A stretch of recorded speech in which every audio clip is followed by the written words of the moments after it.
Y vamos a tener el último café en el día de hoy, Mechi, también, por supuesto. Así es, y vamos a hablar de la pospandemia. Qué difícil el tema, ¿eh? Porque es difícil imaginar lo que puede llegar a pasar cuando todavía ni siquiera hemos terminado esta pandemia, con todo lo que ha ocurrido en este 2020 en cuanto a lo económico, a lo social, a lo cultural, al ámbito de la salud, por supuesto. Y los cambios que vamos a tener que afrontar. Claro, digo, los cambios como sociedad, como Estado, como relaciones, absolutamente todo lo que se viene, bueno, es lo que vamos a tener que, y lo que vamos a intentar charlar en este rato. Y nos interesó mucho el tema porque lo propuso además uno de nuestros invitados, que es Miguel Boye, que es economista y docente universitario, que siempre sale con nosotros, propuso este tema que nos resultó sumamente interesante. Miguel, buenos días. Buenos días, Mercedes, buenos días a todos. Un placer tenerte. Hola, Miguel, ¿cómo andás? ¿Bien? Muy bien, gracias a Dios, muy bien. Bueno, nos alegramos. Y lo sumamos también para charlar sobre este tema a Esteban Regueira, que es analista político de la consultora Clivages. También, Esteban, un placer.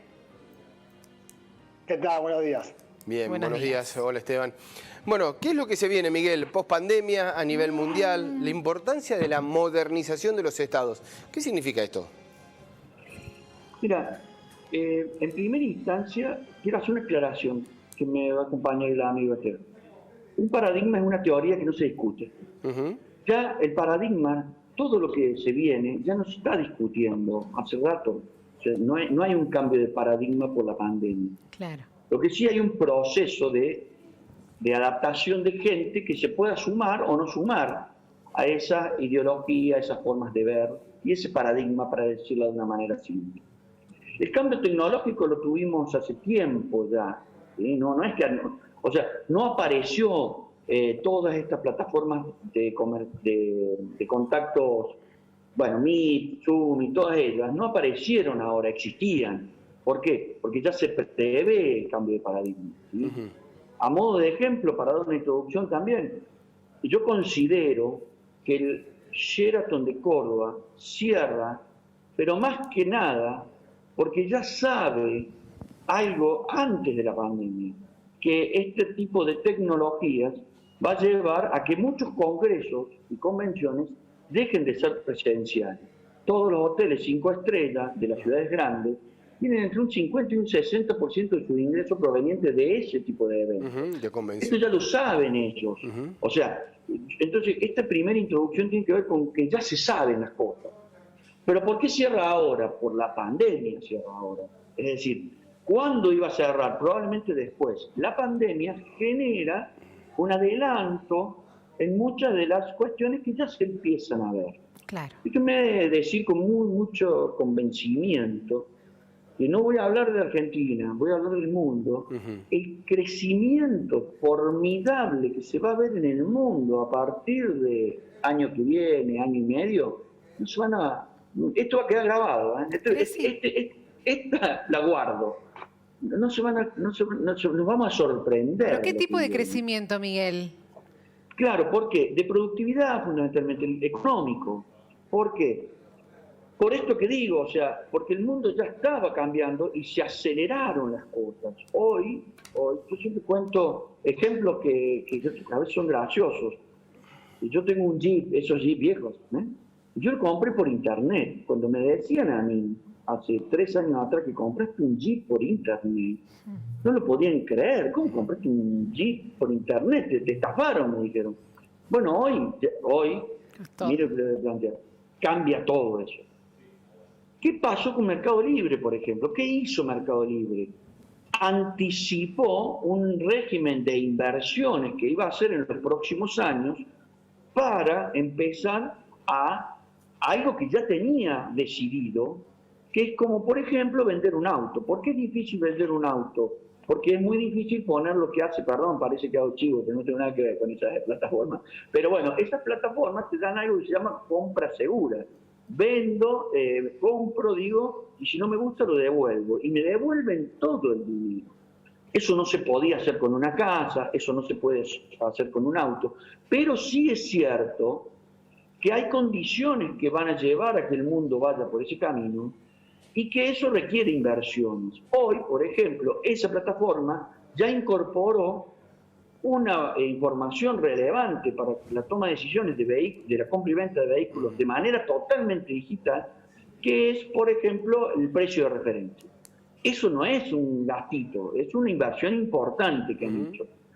Y no es que la descubrieron hoy, la venían pensando hacer, solamente que probablemente era conveniente hacerlo dentro de 2 años, la han anticipado. Sí. Entonces, hoy, por un lado, por el lado de la oferta, viene muchísimo, pero muchísimo,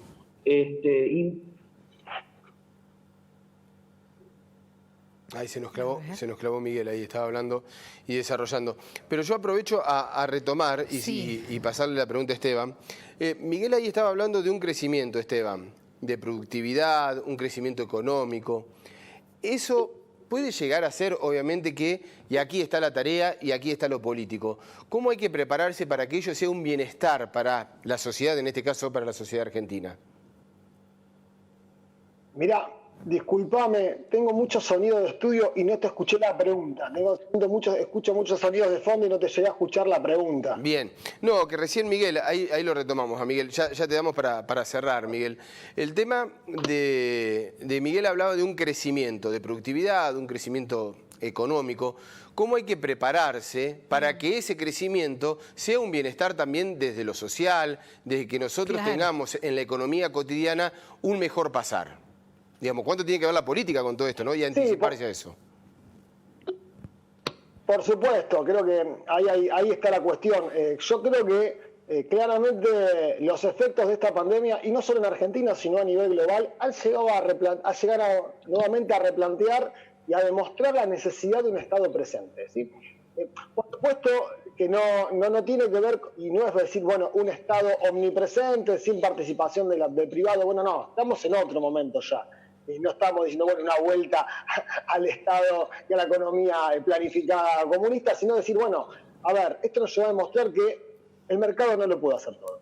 Otra vez más tuvo que salir, sí, en grandes, a ver, no nos pasó en Argentina solamente, pasó en grandes potencias europeas donde hay matrices neoliberales con estados que son realmente verdaderos gendarmes y no tienen participación directa en los asuntos cotidianos, ¿sí? Donde la salud está privada, donde la educación es privada, y tuvo que salir ese Estado a participar de manera fuerte para contener, ¿sí? Algo que nadie estaba preparado, que fue esta pandemia. Por eso entiendo que la pandemia vuelve a replantear la necesidad de un Estado presente que articule, ¿sí? Que articule fuertemente políticas públicas, que articule la distribución del ingreso, que articule la participación público-privada en la cuestión del Estado, ¿sí? Claramente los Estados no pueden alejarse de la salud, no pueden alejarse de la educación, no pueden alejarse, ¿sí? De la distribución económica. Creo que va a dejar de aquí en adelante viejos paradigmas de la discusión economía y Estado y va a pasar, y ojalá que sea así, que pasemos a un nuevo paradigma donde realmente puede haber una alianza público-privada, ¿sí? En pos del bienestar de la población, porque está claro y está demostrado que cuando el bienestar de la sociedad es grande, ¿sí? Es abarcativo de alguna manera, eso se repercute también en la economía. Digo, hablando mal y pronto, hablando rápido, no soy economista, yo lo mío es la ciencia política, pero hay una cuestión central. Si la economía va bien, la gente tiene trabajo, la gente gana dinero, la gente consume. Si la gente consume, la economía se mueve, ¿sí? Entonces, bueno, bajo este esquema, en todo caso tendremos que ver los mecanismos de controlar para sostener el aumento de precios y regular, pero creo que esto nos vino a demostrar la necesidad del Estado.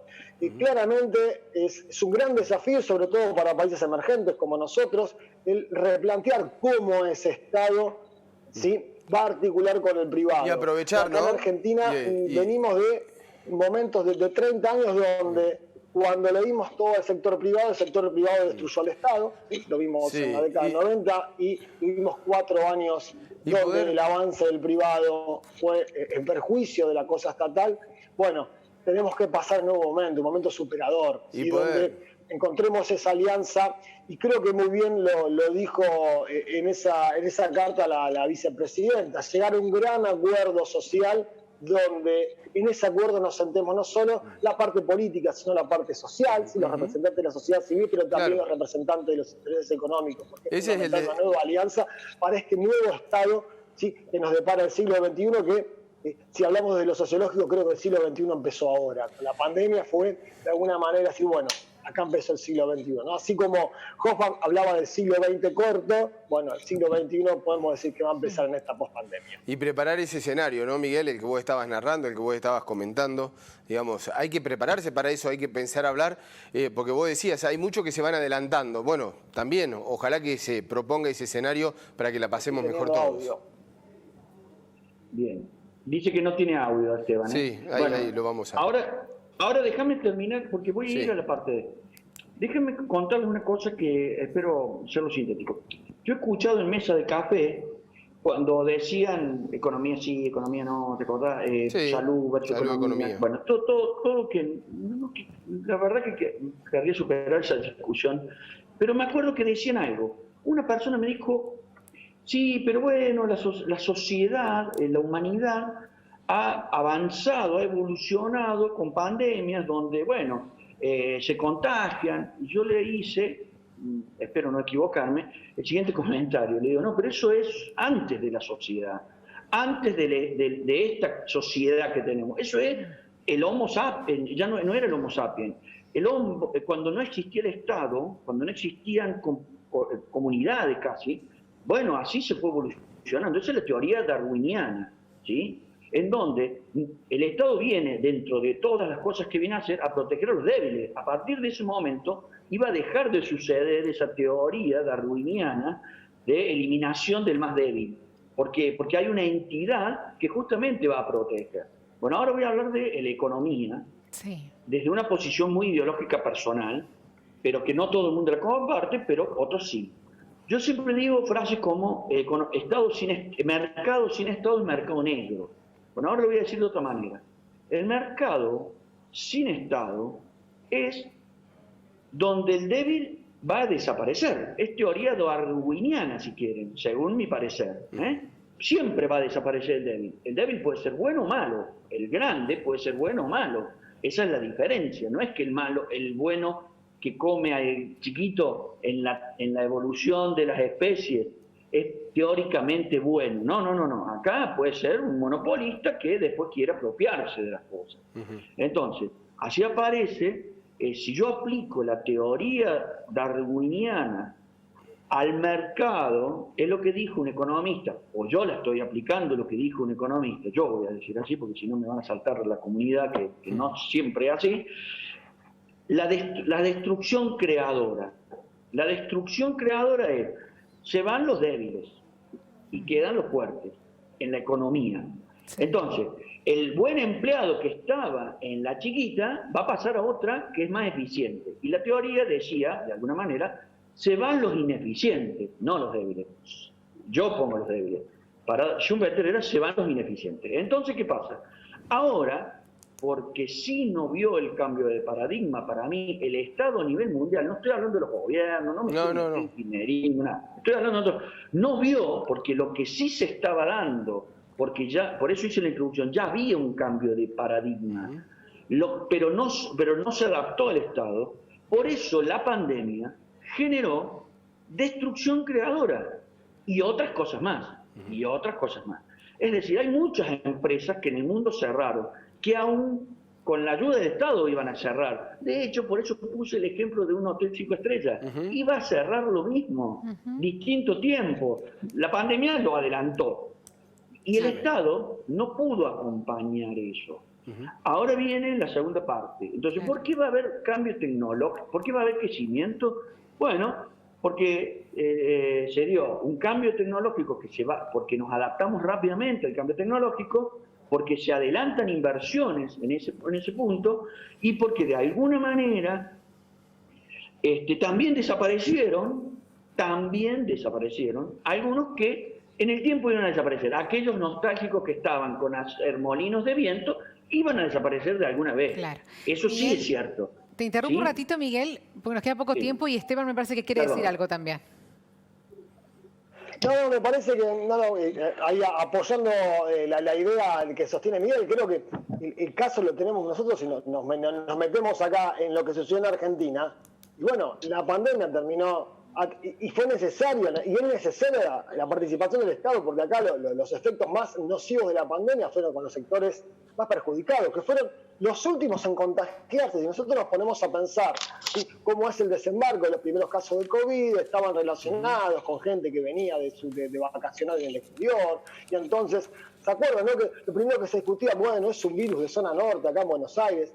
Sí, bárbaro, pero cuando esa pandemia empezó a hacerse comunitaria, empezó a tener todas estas cuestiones biológicas, epidemiológicas que todos conocemos, los más afectados fueron los sectores más postergados, ¿sí?, donde por estar encerrados en casa, por tener que hacer una cuarentena, se quedaron sin acceso al trabajo. En Argentina tiene un 35% de trabajo negro, ¿sí?, que fue el más afectado, porque fue la persona que se quedó sin generar el ingreso diario.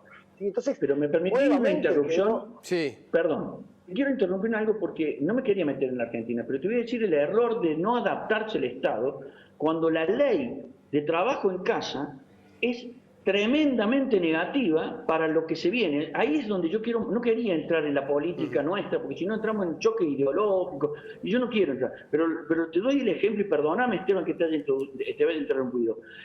El home office que propuso la ley y terminó aprobando, donde dice que yo tengo derecho a pedirle a la empresa que me dé el espacio, ¿sabes qué? Va en contra de esta tendencia. Entonces el Estado no se adaptó a eso.